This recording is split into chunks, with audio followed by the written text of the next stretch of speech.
this is Greg from Panhandle 3D Printing, and I'd like to welcome you to my YouTube channel. Today's terrain snapshot, we're going to look at some buildings from Printable Scenery.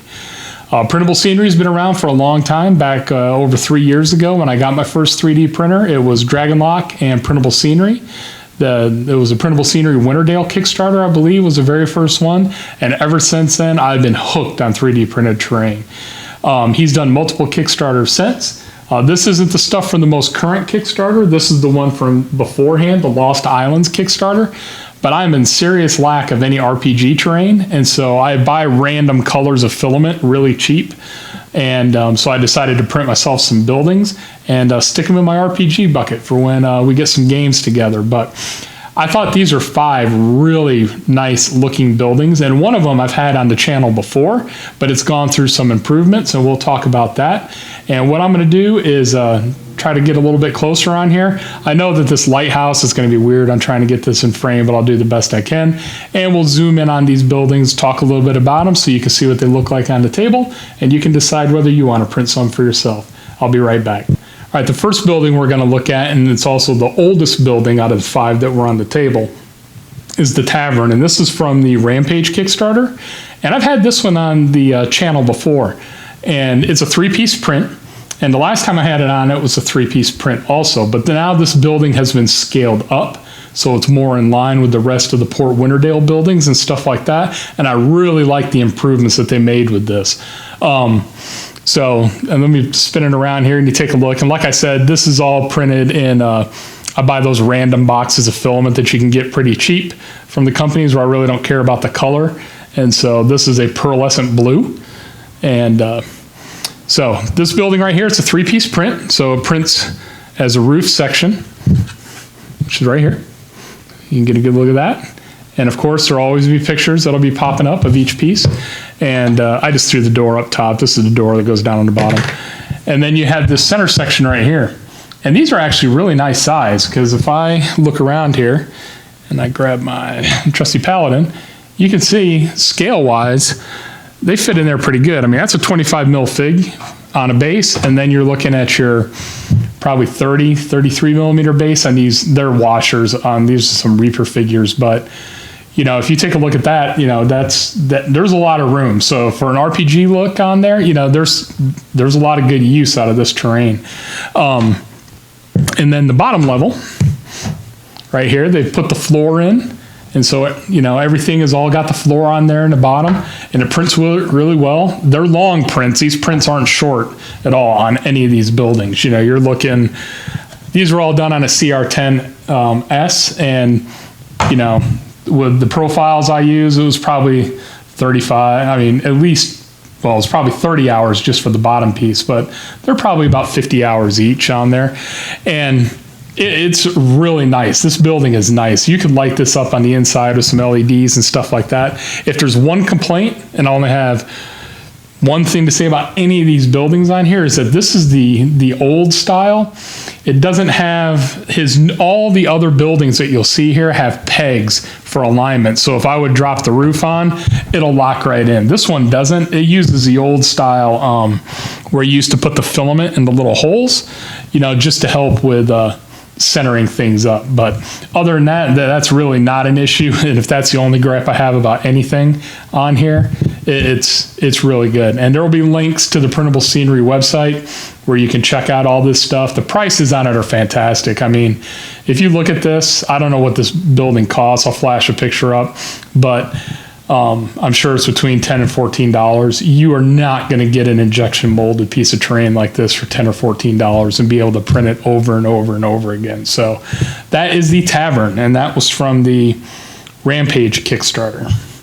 The next building, and this is, all the rest of the buildings are from the same Kickstarter.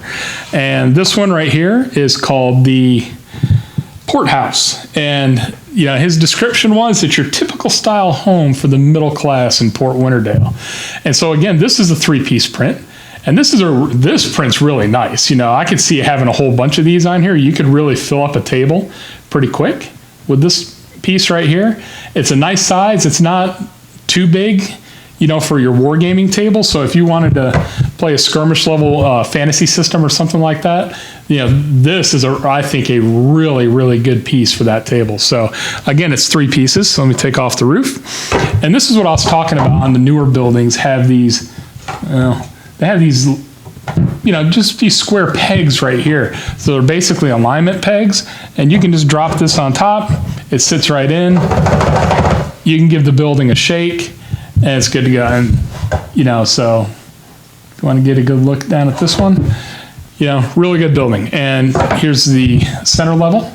Again, there's a floor in it, and it's got the stair rails right here, and the floor on the bottom. Great piece.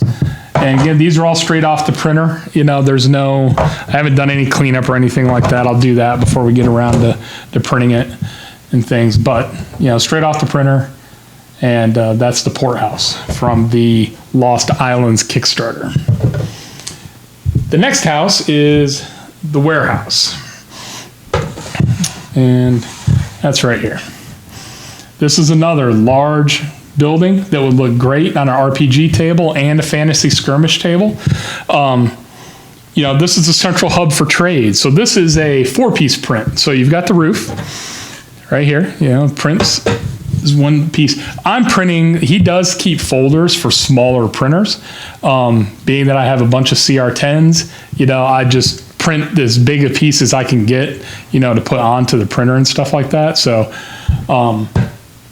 and then this roof comes off right here in the balcony, and so, that piece, that large Reaper base fits on there really good, and along with the 25 mil base that you see right there. And so you've got 2 sections of roof that just sit on top. Again, it has the alignment pegs. So you just want to I'll spin this thing around. Really nice piece. And then the lower piece, again, it has the floor on the bottom. It's got some texture on the floor. It's just not the nice pretty square, so it's like grain and stuff like that has been on the floor.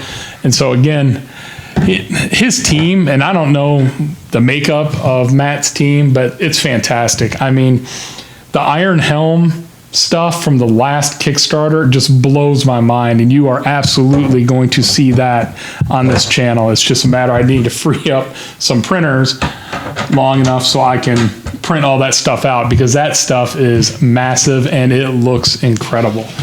But this again is from the Lost Islands Kickstarter, and this is out of the Port Winterdale section, and this is the warehouse. The next building, and this is my second favorite building, this is the Governor's Mansion. 3-piece print. This is a pretty long print. That roof, this roof takes a while on here. This roof is no joke when it comes to print time. So it takes a little bit to print. Again, this one also has the locking pegs. I got some doors in there that'll sit on the hinges. It's got the nice wooden floor. It's got textured walls, like they're almost a sandstone type wall, because, if the governor, he can afford the best, then of course you've got the, I would call it the dry cellar, maybe down bottom or something like that. But, it's a 3-piece print. This is a great, great piece.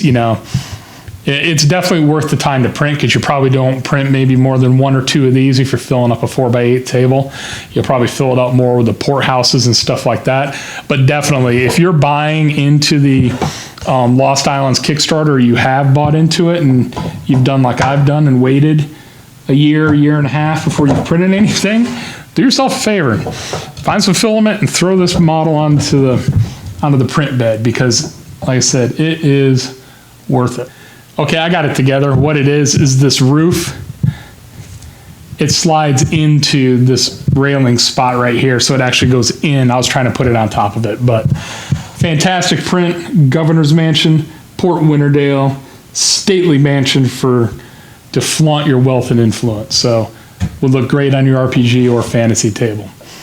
And then finally, my favorite piece, and there's no way this will all fit in the frame without me backing the camera all the way out of the room, is the lighthouse. So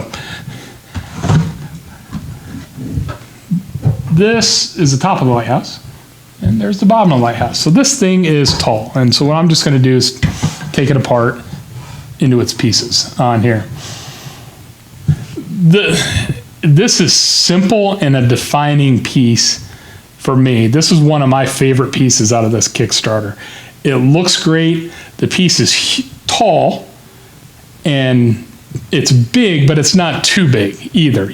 So you absolutely, you've got a coast or something like that on your table. You're building a coastline or a small island, putting this out there. That's going to bring eyes on your table and people over to your table, especially if you're playing at a public game store or something like that. This roof comes right off. This roof comes off. And then this piece comes off right here. So it's 1, 2, 3. It's a 5-piece print. And it takes a while. I'm sure, I don't even know what I clocked in on this print, probably 60, 70 hours. I don't know. It was worth it. I just did 3. This one was done on a CR10 Mini. I think I just did 3 build plates of it and just let it run. When I go to work and stuff, it's not a big deal. And came home and, it's a great piece. Let me just spin it around some more, So it's got a couple different options. Like I said, you can print. He's got it so you can print it in more sections, and that's what he's really good about, and that's what's nice. That's what's nice today, because the bigger printers are cheaper. I think that the minimum for any terrain printing nowadays is the size of an Ender 3. The Ender 3 being less than $200, it's so inexpensive for that printer, and that printer just punches way above its price range, and it's really good. So there are files that would print on there very easily, and that Courthouse would have no problems printing on the Ender 3 or anything like that. And anything that got a little big, or maybe you didn't want to fill the bed up that much, he cuts it down. So he still takes care of the people with the smaller print beds. I think after 3 years, we're beyond the people with the Simple Pro, or something like that size, where you could fit 2 50 by 50 millimeter tiles on it, and that's really it. So this, he does a good job. He takes care of, the people with the large format printers, and he's also taking care of the people with the, I don't want to say smaller, but non-CR10 size printers, basically is what it is. So your Prussias, your Ender 3 and stuff like that. So, but I think most of this should fit on any one of those printers probably quite easily. This might be a little close on there, but you can see you can load it up and try it. And if it is, then that roof has a 2-piece printing option, so it's not a big deal. So links to Printable Scenery will be down in the show notes. This is great stuff. You play fantasy skirmish game, you do an RPG or something like that, and you're liking the buildings. Maybe you're doing more of social encounters versus running around hacking and slashing that night, and you set up Port Winterdale on your table and you run a bunch of social encounters from the mayor's house to the lighthouse. You're investigating back and forth on there, maybe have an encounter over here, a combat encounter around one of the houses or in one of the levels, but just be fun. It's a change of pace. It's, I see, people have different levels of terrain that they like, some like papercraft, a lot of times on an RPG, it's a Chessex mat and a wet erase marker. But this is so inexpensive in terms of cost for you to produce at home versus this to be injection molded, retail packaged, put in a hobby store and stuff like that, so it's really a good deal. Especially when you can crank out multiple copies of this stuff too, so I think it's really cost effective. You'll just have to invest some print time and some electricity. I got 18 printers running in the back. My electricity bill does not shift that much that I worry about running all those printers. So that's Printable Scenery. If you've never been to their website before, do yourself a favor and click the link down below, and it'll take you there. Check some stuff out. All these models are available for purchase. A lot of the models from the latest Kickstarter are available for purchase, and you will absolutely see the Iron Helm stuff from the last Kickstarter come up on this channel, just because I'm a dwarf nut. I usually play some type of fighter, paladin, dwarf in our RPG games, and I have to have that terrain. And now that it's all starting to come out from that Kickstarter and the links are available, and the files are tight, everything's good, and really looking forward to getting that on here. So not sure when that's going to be, but it'll be soon. And what we have coming up soon is we're going to have a video from Worlds Overrun. We're going to see what Eric and the Worlds Overrun team has been working on in their Inferno Kickstarter, which is currently underway. It's funded and it's starting to bust down stretch goals. And we're also going to take a look at the Stormguard, A City in Ruins. This is Mark. He's also sent me 3 files. I'm going to print those out, get those on a printer, and we're going to get them up. That just launched today. The day I'm recording this, not when it's going to air, but it's doing fantastic. It funded in like 10 minutes. It hit the first stretch goals in an hour. And so trust me, if you play Frostgrave or you play a fantasy and you're looking for ruins or anything like that, you are definitely going to want to check out that Kickstarter too. So that's what we got. We got printable scenery here on the table, link in the show notes. Good to be back doing the videos again, and I appreciate all the new subscribers that hit that subscribe button, and appreciate all the subscribers that have hung around all this time. So we'll see you in the next video. This is Greg from Panhandle 3D Printing, and we'll see you next time.